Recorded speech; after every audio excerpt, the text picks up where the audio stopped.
E o nosso próximo painel é Liberdades Individuais em Risco. Vou chamar o próximo palestrante, mas antes eu queria pedir para passar o vídeo do Brasil Paralelo, por favor.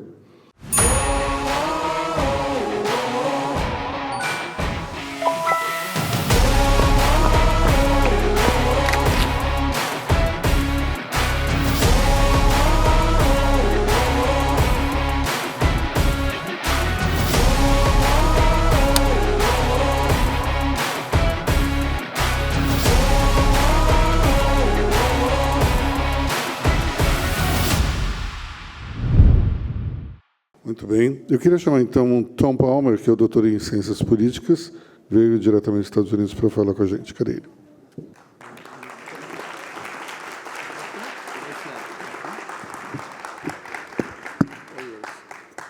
Thank you very, very much.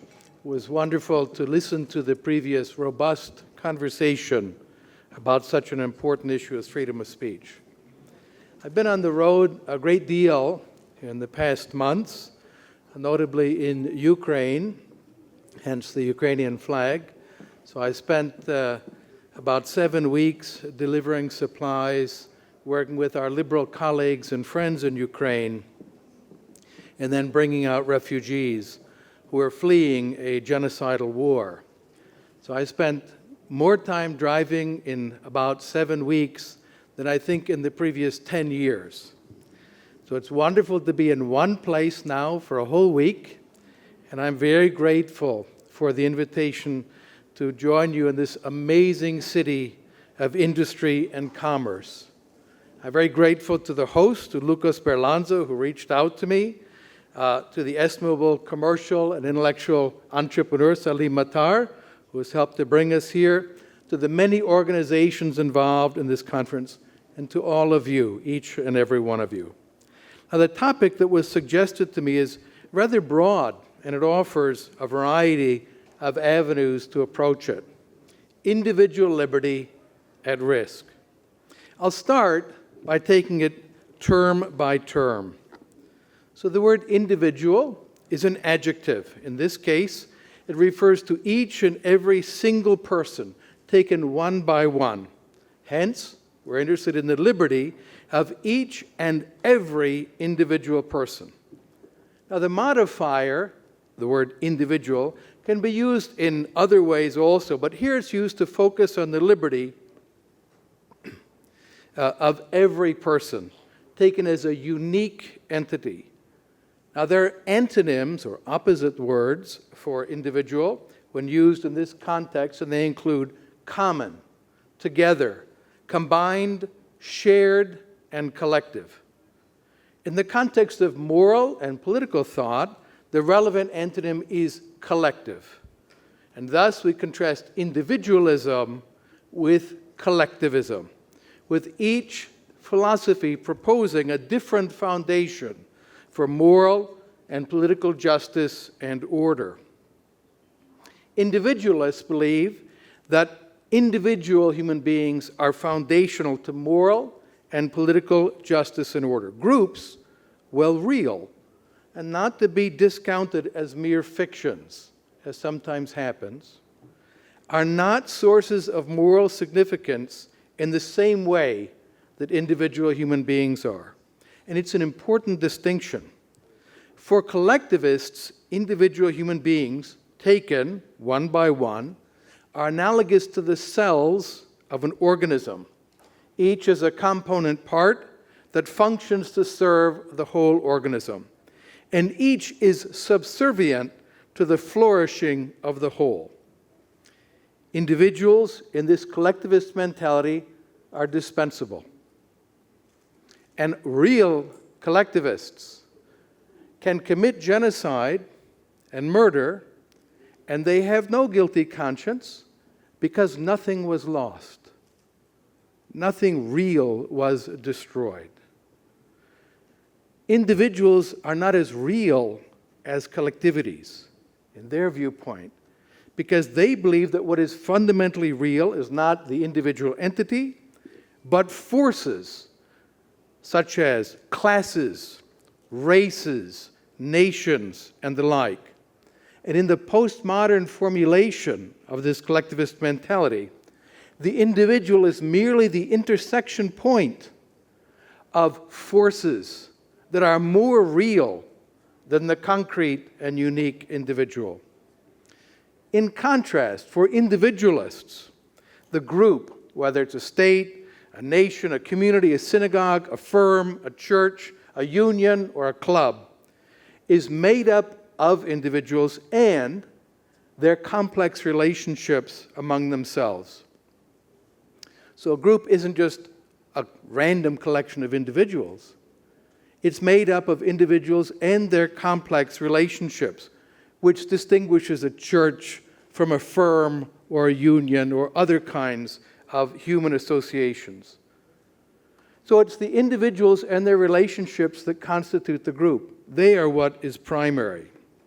It's true, and here we should concede to the collectivist mentality, if you will, the truth that individuals, each one of us, we're shaped and formed by the groups into which we're born and the groups with whom we associate. If you're born in Brazil, you'll probably have a different mentality than someone who's born in Korea, for example. So we can acknowledge and recognize that. But, and here's the important point, the group is not another individual with the same agency or ontological status as the members, the individuals that constitute the group. Individuals and groups differ in really important ways, which collectivists, in their ontological naivete, never understand. For example, a group of people lacks the self-consciousness and the moral agency of an individual. I will digress for a moment and notice something. Sometimes groups are ways that we escape our responsibility and we escape our moral agency by saying we were swept up in the group. The group did it. I didn't do it. And that's how, in many cases, horrifying crimes are committed. War crimes are committed. I didn't do it. I didn't kill those people. The army did it. We did it. No one ultimately is responsible. In addition, though, a group can outlive the individuals who make it up, as we see when churches and nations and corporations and other groups persist across generations. The individual members may die, but the company or the church or the association can continue on. But it does not make the group somehow morally superior to the individual, nor is the group an entity that exists independently of or separately from the individuals who constitute it. Now, one who understood this point very well from his own personal experience was a Ukrainian-born novelist named Vasily Grossman. Grossman spent his entire adult life under the collectivist regime of the Soviet Union. He never lived in anything approximating a free society. In one of his great novels, Life and Fate, set in the context of the siege of Stalingrad, he has one of his characters, Red Army Colonel Pyotr Pavlovich Novikov, inspect the soldiers under his command before they are going to go into battle. And as he prepares to address them, Colonel Novikov comes to a profound realization. In Grossman's words, human groupings have one main purpose: to assert everyone's right to be different, to be special, to think, feel, and live in his or her own way. People join together in order to win or to defend this right. But this is where a terrible, fateful error is born. The belief that these groupings, in the name of a race, a god, a party, or a state, are the very purpose of life, and not simply a means to an end. No. The only true and lasting meaning of the struggle for life lies in the individual, in his modest peculiarities, and in his right to those peculiarities. So our modest peculiarities and our right to them, that is what makes each one of us unique and not merely interchangeable parts of a whole, like Lego bricks and your children's toys. That is the focus of individualism. One of Brazil's great national heroes, in my opinion, made that plain in deeds and in words. The poet, diplomat, and committed abolitionist Joaquim Nabuco instructed us as individualists to educate our children and to educate ourselves, and I quote, in the love for the freedom of others. For only in this way will your own freedom not be a gratuitous gift from fate. You will be aware of its worth and will have the courage to defend it. That is to say, individualism is not the same as narrow selfishness. This is what collectivists accuse us of. They say, because you believe in the significance of the individual person, you are a selfish person. Exactly the opposite. It's the individualist who cares about the freedom of other people, not merely one's own. I don't have to be a Jew to be horrified by anti-Semitic pogroms. I don't have to be black to stand up against the Ku Klux Klan. I don't have to be, we could make a long list, any of those things to believe in the right of people to live their own lives without fear of violence or domination.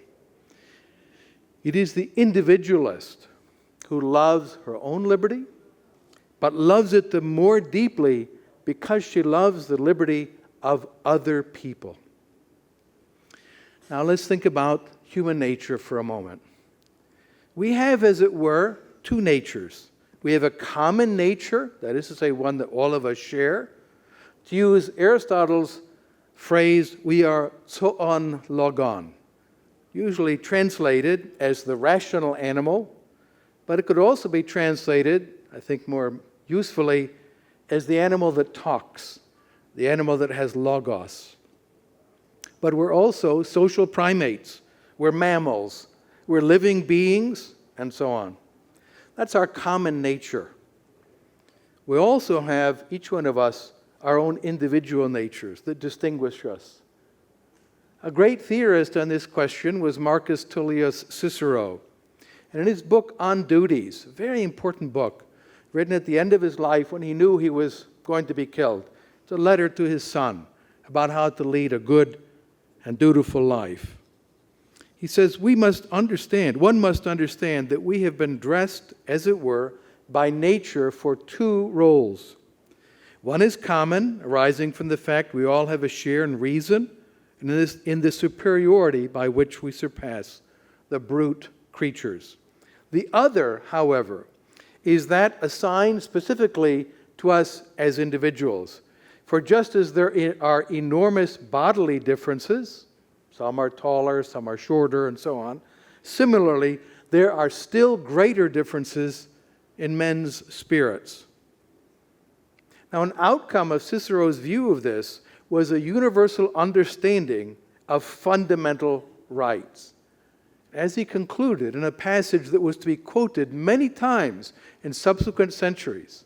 This book, by the way, is one of the most important in world history.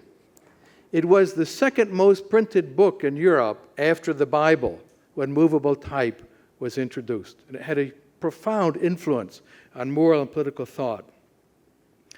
He concluded all men should have this one object, that the benefit of each and the benefit of all together should be the same.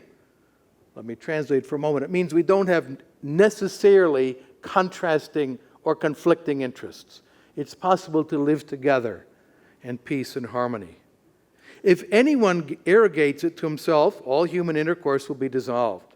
Furthermore, if nature prescribes that one man should want to consider the interest of another, whoever he may be, for the very reason that he is a man, we would say as a human being, it is necessary, according to the same nature, that what is beneficial to all is something common.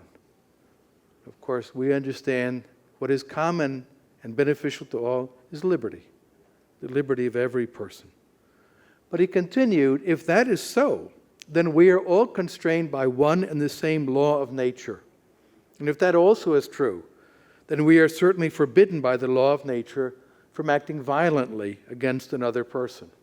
This passage in particular came to have an enormous impact on those who stood up to oppose enslavement and violence and persecution of others. We must be free to be true to both of our natures. Our common human nature as animals who talk, that is to say, we can converse, we can discuss, we can persuade one another, and not merely hit each other or use violence. We can talk with one another. We can learn from one another. But we also need to be free to fulfill our own unique individual natures and to live our own individual and unique lives. We must be free from violence from others, and thus, for us to be free, we are equally forbidden and restrained from acting violently against others. Now, Aristotle observed in his Politics, when he discusses democracy, and I should say as a digression, one must be very careful when reading Aristotle, what is his view and what is a view that he's reporting. And in this context, it's clear he's talking about what advocates of democracy believe. Doesn't mean it's necessarily what Aristotle believes. But he observed that in democracy, the regime in which we talk about things before embarking on common courses, there's discourse, and there's the protected right to discourse. The Cleisthenic reforms in Athens established isegoria, equality of speech, as the foundation of the political order. As he said, those who believe in democracy believe in liberty. Quote, the basic premise of the democratic sort of regime is liberty, eleutheria in Greek. It is customarily said that only in this sort of regime do men partake of liberty, for, so it is asserted, every democracy aims at this. One aspect of freedom is being ruled and ruling in turn, not seizing all the power for yourself, but recognizing in an electoral system, you might win today and you might lose tomorrow. Another is to live as one wants. For this, they assert, is the work of liberty, since not living as one wants is characteristic of a person who is enslaved. And this, then, is the second defining principle of democracy. It contributes in this way to the liberty that is based on equality. Now, we as individualists are concerned about the liberty of each individual in our countries, our communities, our societies. We're bearers of a common nature as rational animals, just as each of us is also characterized by our own modest peculiarities, to use Grossman's phrase, or by our differences in spirits, to use Cicero's. But now, what about liberty? What do we mean by liberty? Liberty is one of those essentially contested concepts that advocates of various political philosophies strive to appropriate for themselves. Other such essentially contested concepts are justice, equality, law, and even peace. Marxists and theocrats, fascists and socialists, populists and nationalists, and all of the combinations of the above, nationalists, Marxists, nationalist socialists, populist fascists, and so on, they all claim to be advocates of liberty. But they normally say, to distinguish it from the liberty that we advocate, we as liberals, theirs is a higher liberty, not the tawdry individual liberty that liberals want. We put liberty at the heart of our ideas by calling ourselves liberals, from the Latin word to be free. Now, liberty in that liberal tradition doesn't mean just doing whatever pops into your head. If you think you want to break a window and take something, you wouldn't say that that's just an exercise of liberty. That's what John Locke, who's a contributor to this liberal tradition, called license. And he distinguished license, doing whatever comes into your head, from liberty. The liberty that is advanced by liberals is precisely a condition of equality and fundamental moral and political status, and that means equal restraint and equal freedom. All of us are equally restrained in using violence or coercion against other people. So the enjoyment of liberty that we seek is not liberation from all constraints, from all morality, from all principles of justice, but rather mutual enjoyment of equal liberty. And that entails mutual restraint. John Locke put it so brilliantly in his second treatise. He said, the end of law, the purpose of law, is not to abolish or to restrain, but to preserve and enlarge freedom. Where there is no law, there is no freedom. For liberty is not to be free from restraint and violence from others, which cannot be, for liberty is to be free from restraint and violence from others, which cannot be where there is no law. Freedom is not, as we are told, a liberty for every man to do what he lists or whatever he wants to do. Who could be free when every other man's humor or whim might domineer over him? But a liberty to dispose and order as he lists, that is to say, as he wishes, his person, actions, possessions, and his whole property within the allowance of those laws under which he is, and therein, this is the key, not to be subject to the arbitrary will of another, but freely follow his own. So where there is no law, there is no freedom. I read those words a good 50 years ago as a student. And I admit that when I was that young, they didn't make a big impact on me. I thought, what is he talking about here? Where there is no law, there is no freedom. What it took was the experience of spending time in countries that did not have the rule of law to understand what Locke was getting at there. When you are subject to arbitrary power by others, you are not free. And law should not be misunderstood as a command or an edict, an ultimatum, all enforced by coercion, which is the way it is typically understood. As was once said, for my friends, everything, for my enemies, the law. In that case, law means just violence. But in the liberal tradition, law means rules. Rules that are applicable to all. A free society is one in which all individuals enjoy equal liberty. The law is applicable equally to all. All existing polities approach those conditions to greater or lesser degree. There's none that is perfectly free in this sense. None at all. To greater or lesser degrees. But the principle of equal liberty under law provides a standard by which we can judge any existing political system. Finally, what does it mean for liberty to be at risk? Now, we understand risk to mean that something is threatened. That is to say, it is enjoyed now to some degree, even if imperfectly and unequally, and in future it might not be. So it's existing, but at risk. Now, all social and political orders are complex and variegated, so it's unreasonable to deploy the concept of liberty in just a binary manner. That is to say, you're either at liberty or not at liberty. The society has liberty or it doesn't. Most societies have more or less. Nonetheless, it's reasonable to establish, for taxonomic purposes, certain thresholds.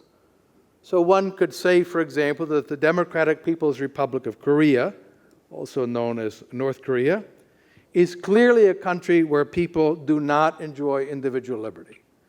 I spent 10 days there some years ago, and it was clear everybody, all the time, is afraid. They are afraid constantly. Every moment of your life is spent in fear. In contrast, the Federative Republic of Brazil is a country in which individuals enjoy a very substantial amount of individual liberty, certainly by comparison to North Korea. Thus, one we call an unfree country, and the other, Brazil, is a free country.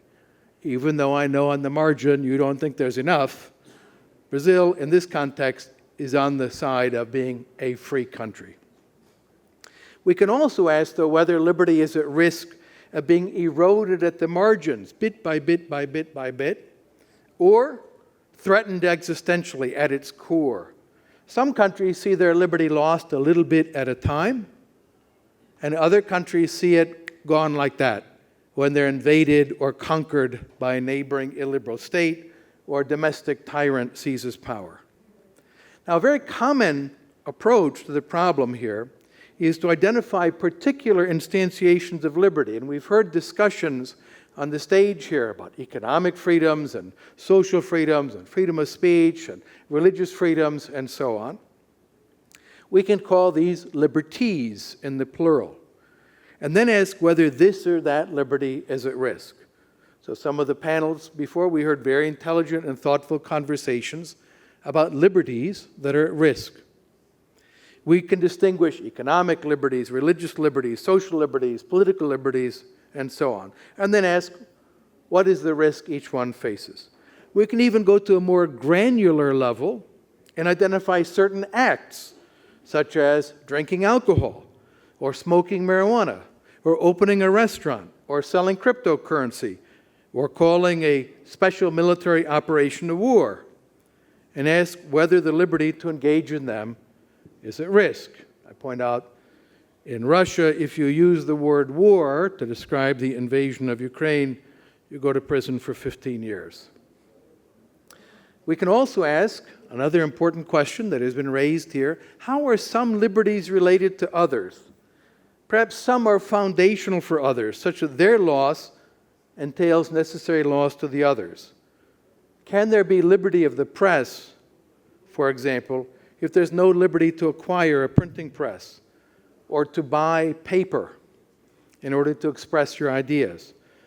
Can there be liberty to follow your own will when there is, in Locke's term, when you are subject to the arbitrary will of another through unaccountable and therefore arbitrary political dictatorship? Are democratic liberties foundational for economic liberties, or is it the other way around? Or maybe they're mutually reinforcing.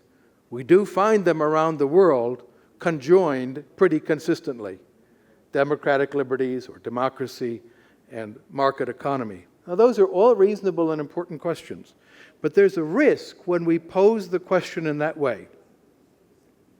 When we separate out a multitude of distinct liberties and then order them in importance and relate them one to another, and that is the risk of seeing each as a kind of discrete permission that is granted by the authorities of the state, who are therefore presumed to have the authority to grant or to deny permission. Now, this is an important point. It means, if we see liberties in this way, liberty is composed of liberties. Each one is a distinct moral or legal question to be answered in each case, perhaps even regarding each person. That view risks smuggling in a fundamental illiberal presumption, the presumption of the supreme authority of the state. And that presumption is fatal to liberty, and thus to all the particular liberties that we might enjoy. So that brings me to what I consider to be the core of liberalism. Liberty did indeed emerge out of liberties, the accumulation of a variety of liberties, what were called in law rights, privileges, and immunities. But if we just start with rights and privileges and immunities and ask which are granted and which are denied, we run the risk of setting the default presumption as a presumption of power. Now, to address that problem, the American founders in the U.S. Constitution proposed the first 10 amendments to the Constitution, and the 9th and 10th are really the most important. Most people focus on the First Amendment, which was discussed earlier, about freedom of press and of religion and assembly and petitioning for redress of grievances and so on.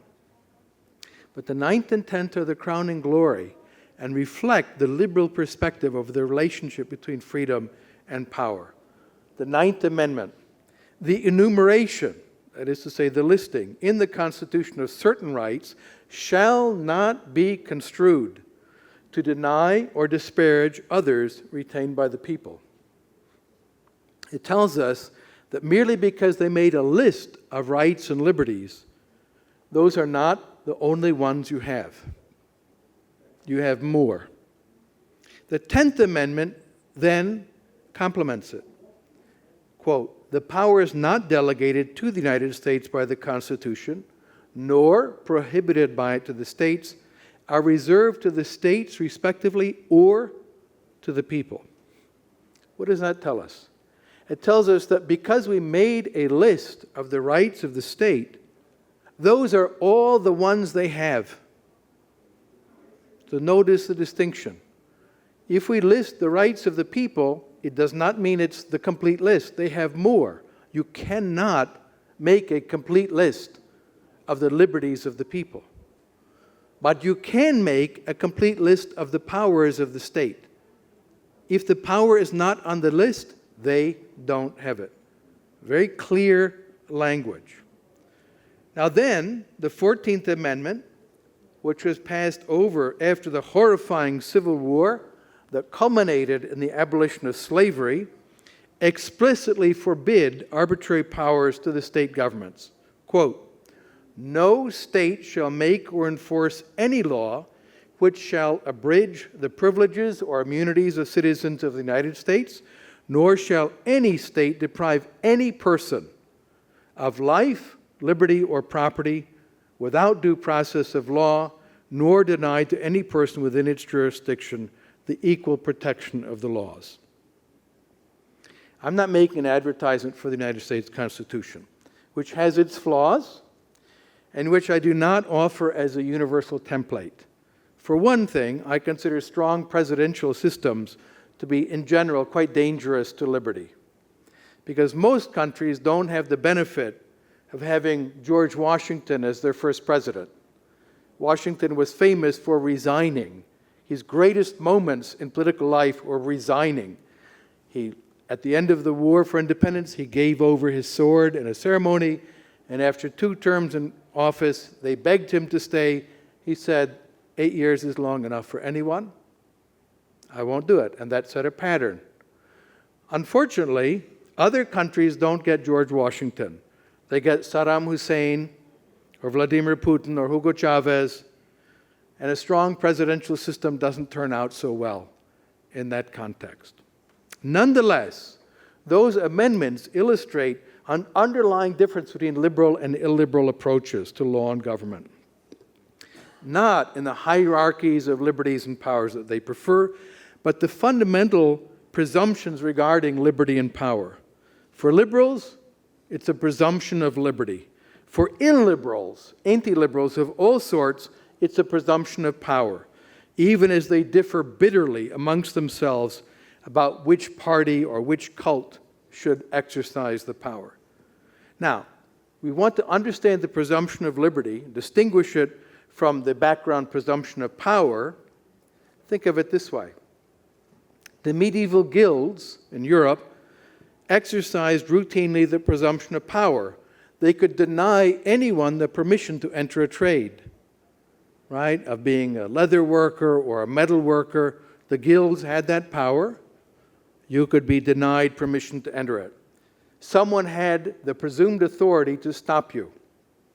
It was liberals who abolished that and said, if you want to enter a trade, you should be presumed to be able or free to do that. And then people are free to buy or not buy from you. Similarly, we think about the burden of proof. The burden of proof should be on the one who would restrict your liberty, not the one who would exercise it. And harm to the rights of other people, negative externalities in economics terms, such as pollution, quickly come to mind as reasons that we would limit someone's exercise of a liberty if it was harmful to another. But as John Stuart Mill explained, there's no right to protection from criticism or from lawful competition only against force and fraud. Now, the economist and philosopher Anthony de Josset, I highly recommend his writings, a very careful analytical thinker, described the presumption of liberty as meaning that any act a person wishes to perform is considered to be permissible, not to be interfered with, or regulated, taxed, or punished, unless there is sufficient reason to show why it should not be permissible.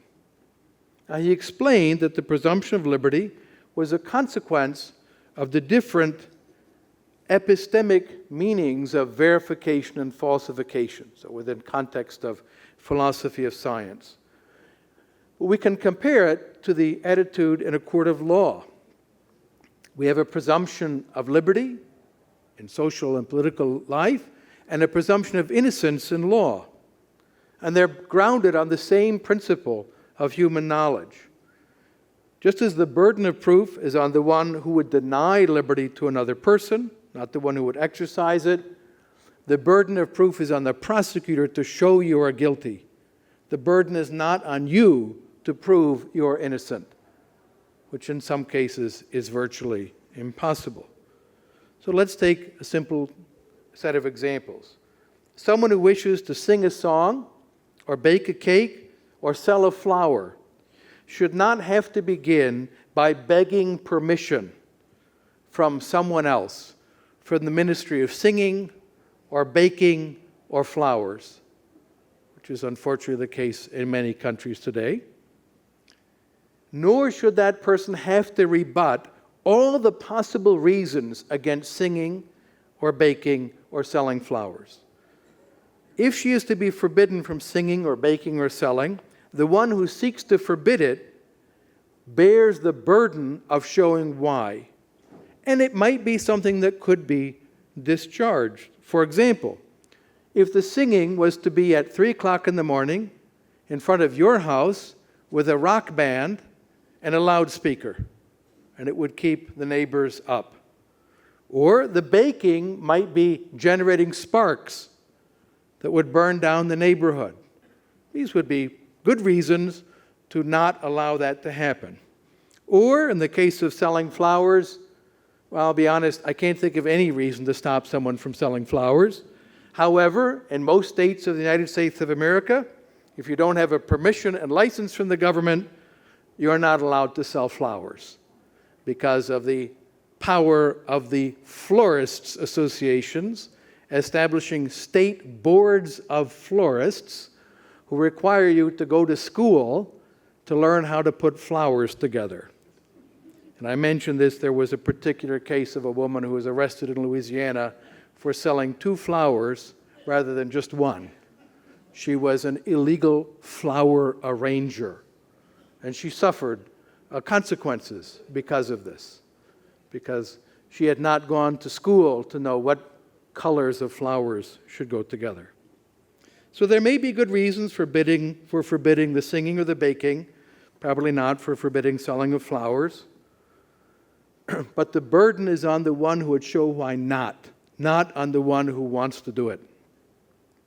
Former President Mauricio Macri this morning explained very eloquently about one of the dangers that liberty faces, the rise, again, of populism.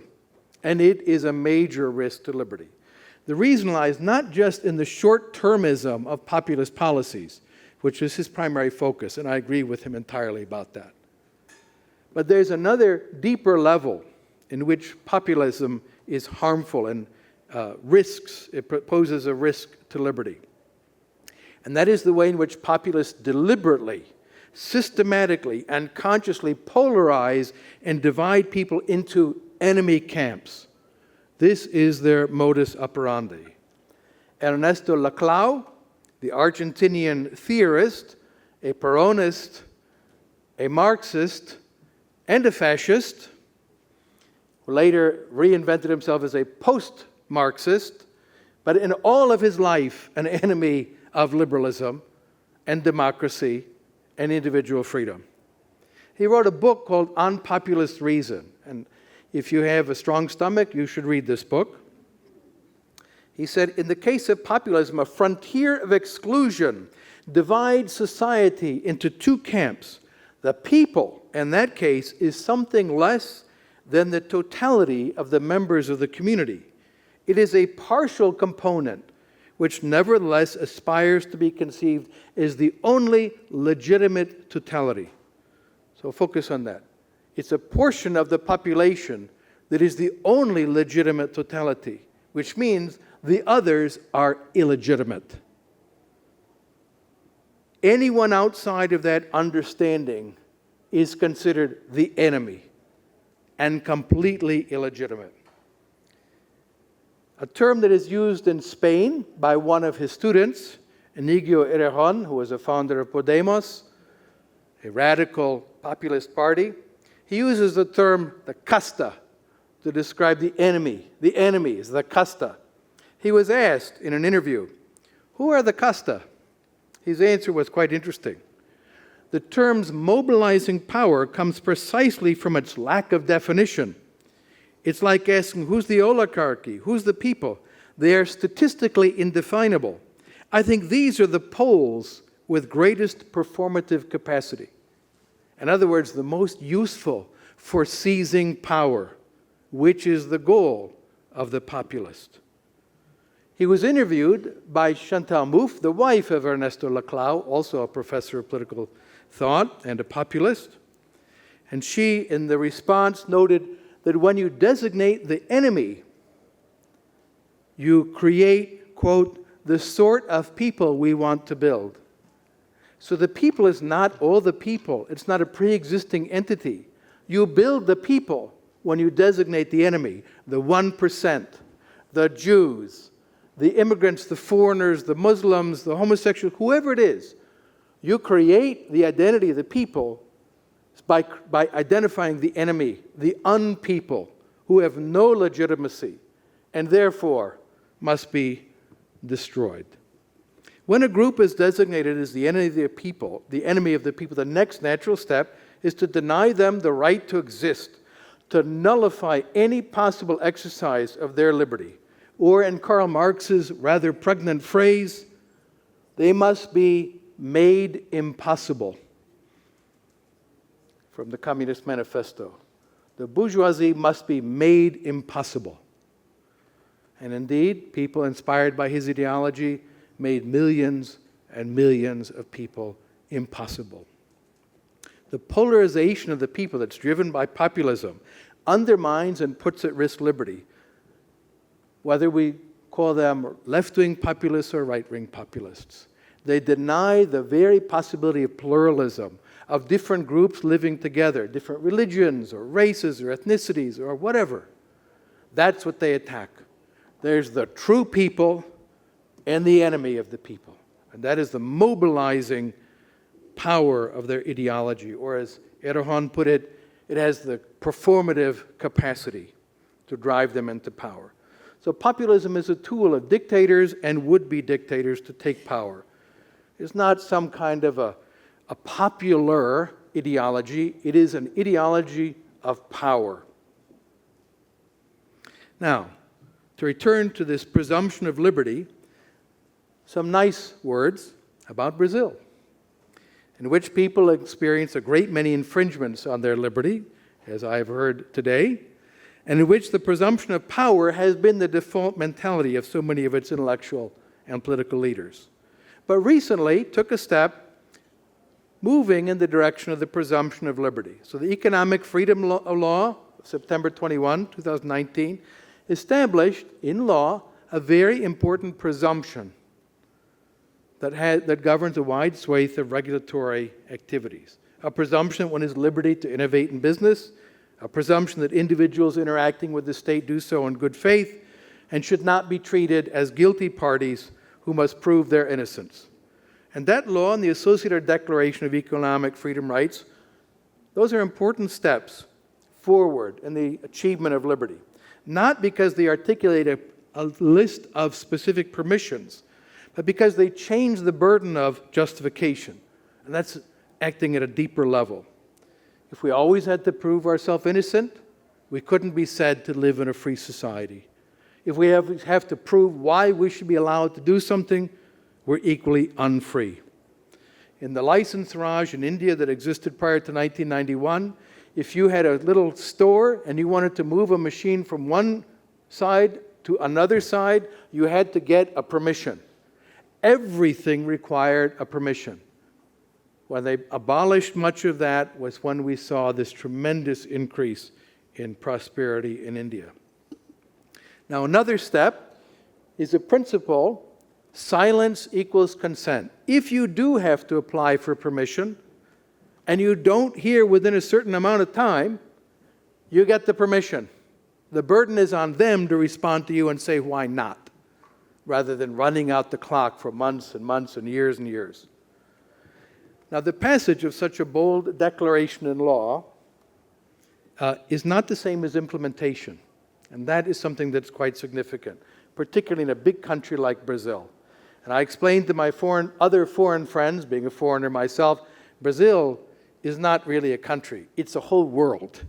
It's a gigantic, complicated place. And to bring about implementation will take the effort of lots of people in Brazil, all across the country. So the Liberal Institute of Sao Paulo is undertaking this project, but people all across the country need to make sure it's implemented. The burdens placed on enterprise in Brazil are staggering. I'll end with two quick notes. I met an entrepreneur who took me aside to explain how hard it is to be an entrepreneur in Brazil. He said, in my restaurant, I don't just have to have soap in the kitchen. I need to have yellow soap, a particular color of yellow soap. He said, who knew that? I didn't know that when I started a business. And there are thousands of these rules. And they're not in one book called How to Run a Restaurant. They're all over the legal and regulatory code. So he says, I have to hire a lawyer who understands these things constantly whenever the inspectors come. That's what it is, as I understand, to open a business in Brazil and many other countries. Now, why do people do that? Why do they exercise power in that way? I learned years ago, when I was puzzled by this question, I asked my brother, who's a very wise person, I said, why do they do this?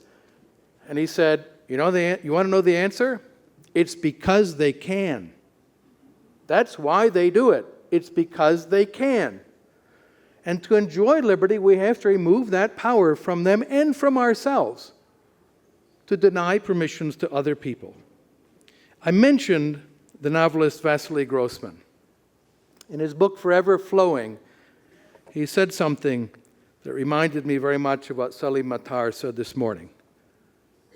He said, I used to think freedom was freedom of speech, freedom of the press, freedom of conscience. But freedom is the whole life of everyone. Here's what it amounts to. You have to have the right to sow what you wish to make shoes or coats, to bake into bread the flour ground from the grain you have sown, and to sell it or not sell it as you wish. For the lathe operator, the steel worker, and the artist, it's a matter of being able to live as you wish and work as you wish and not as they order you to. And in our country, Soviet Union, there is no freedom, not for those who write books, nor for those who sow grain, nor for those who make shoes. So freedom is, as Salim Matar made clear this morning, the whole life of everyone. Thank you very much.